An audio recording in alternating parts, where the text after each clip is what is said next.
채권하는 사람 고부장입니다. 오늘 제가 여러분에게 소개해드릴 책은 우리가 사랑한 빵집 성심당이라는 책입니다. 한국을 대표하는 빵집이 꽤 많습니다.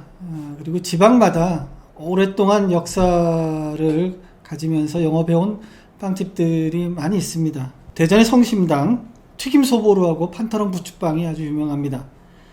군산에 가면 이성당에 가서 단팥빵과 야채빵을 좀 먹어봐야죠. 광주는 궁전제과가 유명합니다. 거기 가면 공룡알빵을 먹어봐야 됩니다. 전주 풍년제과에 가면 반드시 수제 초코파이를 먹어야 됩니다.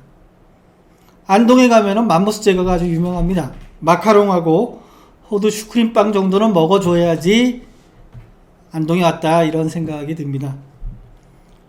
통영에 가면은 꼭 오미사 꿀빵을 먹어봐야 됩니다. 오미사 꿀빵을 파는 데가 여러 군데가 있는데 거기 본점도 있고요. 그 다음에 한 30군데의 빵집이 있는데 빵을 한번 좀 먹어줘야지 드디어 통영에 왔구나 이런 느낌이 듭니다. 횡성에 가면 안흥찐빵이 있습니다. 안흥찐빵도 횡성 근처로 가면은 꼭 들르면 됩니다. 그런데 그 중에서 오늘 제가 여러분에게 소개해 드리려고 하는 것은 이 성심당, 대전에 있는 성심당의 이야기가 책으로 나왔습니다. 성심당의 60년사를 정리한 책입니다. 성심당의 창업주인 임길순과 한순덕 부부는 월남민이었습니다. 원래 함흥 근처 함길에서 살았는데 이분들이 흥남 철수작전 때 월남을 했습니다. 진해에 정착해서 냉면을 삶아 팔았는데 그 어렵고 힘든 와중에서도 팔다 남은 냉면이 있으면 근처에 배고픈 이웃들을 찾아가서 나눠주곤 했습니다. 드디어 이제 전쟁이 끝나고 서울로 올라가는 기차를 탔습니다. 한참을 가다가 기차가 갑자기 멈춰 쓴 겁니다. 그리고 움직이질 않았습니다. 어떡하겠습니까? 내려야죠. 내리고 보니 거기가 대전이었습니다. 먹고 살 길이 상당히 막막했죠. 그런데 이 부부가 독실한 카톨릭 신자였다고 합니다. 근처에 있는 성당을 찾아갑니다. 찾아가서 신부님에게 배가 고프니 뭐 먹을 걸 좀 주십시오 라고 했더니 이 신부님이 밀가루 2포대를 내줍니다. 미국에서 온 구호물자였죠. 이 밀가루를 빵으로 만들었습니다. 성심당의 시작이 밀가루 2포대였습니다. 먹을 것이 굉장히 귀했던 시절이라서 장사가 굉장히 잘 됐습니다. 빵을 만들었는데 팔지 못한 빵이 있을 거 아니겠습니까? 그러면 그 빵을 가지고 주변에 있는 고아원, 양로원, 어려운 이웃들에게 나눠줬습니다. 300개를 만들면 100개를 나눠줬다고 합니다.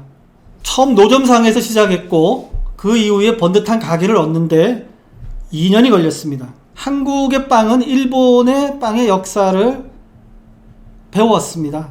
그래서 유럽과 미국에 있는 빵과 조금 다릅니다. 어떤 점이 다를까요? 미국이나 유럽에 있는 분들은 빵이 주식입니다. 그래서 빵에 첨가물을 넣지 않습니다. 다만 빵에 버터나 잼을 발라서 먹을 뿐이죠.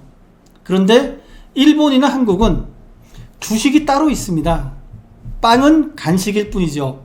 그래서 빵에 앙코를 넣거나 버터를 넣거나 맛있는 잼을 넣거나 하는 빵이 발달이 된 거죠.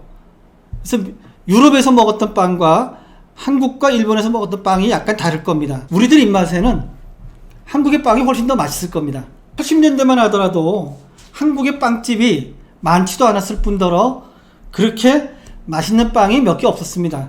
소위 말하는 제빵 기술이 많이 발달하지 않았던 거죠. 그리고 먹을 게 많이 없었기 때문에 그냥 단순히 몇 개의 빵만 만들어도 사람들이 북적북적했습니다. 저도 당시 광화문에 있던 덕수제과라든지 삼성구에 있던 나폴레옹 제과라든지 이런 데 가서 빵을 먹었던 기억이 지금도 생생한데 그때 매장을 둘러봐도 몇 개 없었습니다. 단팥빵, 소보루빵 뭐 이런 정도였습니다. 그런데 80년이 지나면서 제빵 기술이 발달하고 상당히 맛있는 빵들이 만들어지기 시작했습니다. 성심당의 두 번째 주인인 이명신도 바로 이때 빵을 만드는 기술을 배웠고 새로운 빵을 만들기로 작정을 했습니다. 그래서 새로운 빵을 만들었던 것이 성심당의 시그니처 메뉴인 튀김소보루입니다. 튀김소보루가 굉장히 유명해졌고 튀김 소보루를 먹어본 사람과 먹어보지 않은 사람으로 나눌 수 있다 할 정도로 튀김 소보루가 선풍적인 인기를 끌었습니다. 뒤이어 나온 판따른 부추빵도 선풍적인 인기를 끌었고요. 그래서 성심당에 가보신 분은 아시겠지만은 튀김 소보루와 부추빵을 파는 줄이 따로 있습니다. 80년 5월에 출시가 됐는데요. 5년 전까지 약 한 4천만 개가 팔렸고 대전 시민들 1인당 한 25개 정도를 먹었다는 통계가 나올 정도입니다.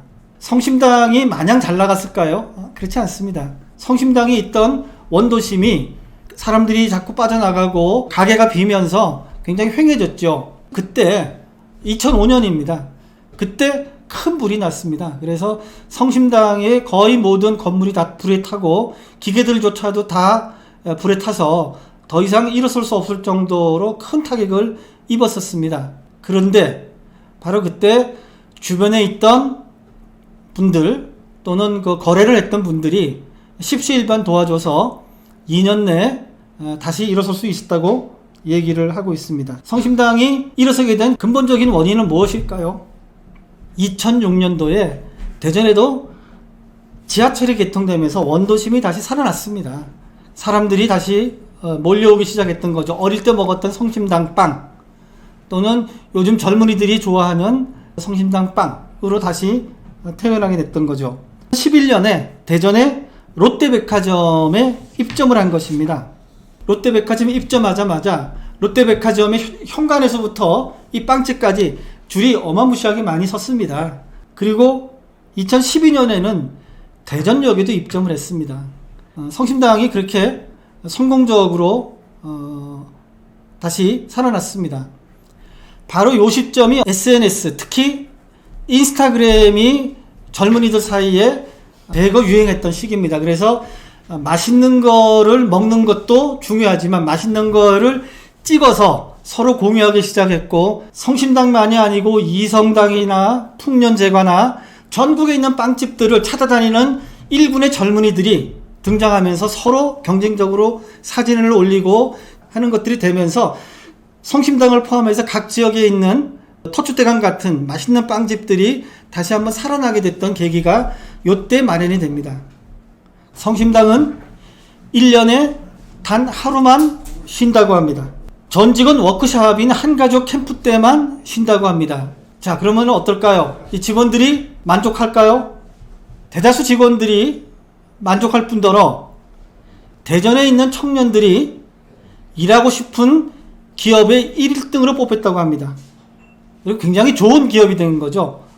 근로시간은 좀 늘어날지도 몰라도 근로조건도 좋고, 그 다음에 인간적으로 대우를 해주기 때문에 뿌리 깊은 그 지역 기업으로 자리를 잡고 있다고 합니다. 이는 임김순을 비롯해서 성심당을 이어온 오너들, 주인들의 경영 방침과도 밀접하게 맞닿아 있다고 합니다. 처음 가게를 열었을 때 남는 것들을 이웃과 나누고 쌓아진 그 부를 이웃과 같이 하는 이런 정신이 있었기 때문에 성심당이 현재까지 살아남았고 지역의 가장 좋은 기업으로 자리 잡을 수 있었다고 볼 수 있겠습니다.